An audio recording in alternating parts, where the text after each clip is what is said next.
जे कितें हांगासर घडल्या गोष्टी ज्यो घडल्या म्हणून जी चर्चा चलता त्याची एक क्लियर अशी एन्क्वायरी जावची, रायट फ्रॉम दूध purchase, cattle feed raw material purchase, machinery purchase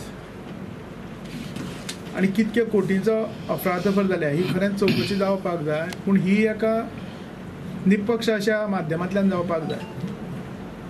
हें इतल्याच खातीर हांव सांगता, जी कमिटी निवडून दिली सरकारा जनरल बॉडींतल्या निवडून दिली म्हणपा पेक्षा हांव ते जनरल बॉडीचो प्रिसायडींग ऑफिसर आसलो आनी तितूर आनी चड भानगडी जावच्यो न्हू, चड गोश्टी त्यो वायट ठराक वच्च्यो न्हू म्हणून तांकां बहुमत आशिल्लें की ना हें सुद्दां न करता विचार करता हांवें त्या कमिटीक मान्यताय दिली, कित्याक आमचे इरादे स्वच्छ आसले, चवकशी जावची हेचेर. हांव म्हाज्या प्रायवेट गोठ्यांत खंयची खावड हाडटा हेचेर सुद्दां तेंचें लक्ष आसा. म्हणून हें फक्त क्लियर ब्लॅकमेलिंग आसा आमचे कडल्यान पयशे उठोवपाक. हो म्हाजो आरोप आसा कमिटीचेर, ते केदेंय मोठे आसूं पूण म्हाजो आरोप आसा की तेंचे फक्त हे पयशे उठोवपाची कारस्थाना.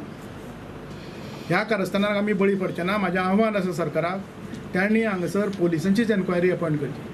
आणि मुख्यतः कारण म्हणजे आमचे रॉ मटेरियल आणि आमची खावडीची विक्री.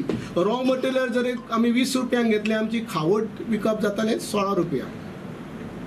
ताका लागून लॉसीस जाताले. आनी अंदू आतांच्या बोर्डान इतली म्हणजे जे परचेज जे रेट आहा, परचेज जे रॉ मटेरियल परचेज आहा, जे पशुखाद्याक जे कच्चो माल लागता ताजेर इतली ट्रान्सपरन्सी हाडल्या. आनी पयलेच फावटी अशें गोवा दूध संघाच्या इतिहासान पहिल्या म्हयन्याक 7.5 लाख प्रॉफिट जाले, दुसऱ्या म्हयन्याक 16.5 लाख, कालच्या म्हयन्याक 21 लाख आणि आताच्या म्हयन्याक म्हळ्यार डिसेंबराक जानेवारीक आमची अपेक्षा 30 लाखाचे प्रॉफिट जातले.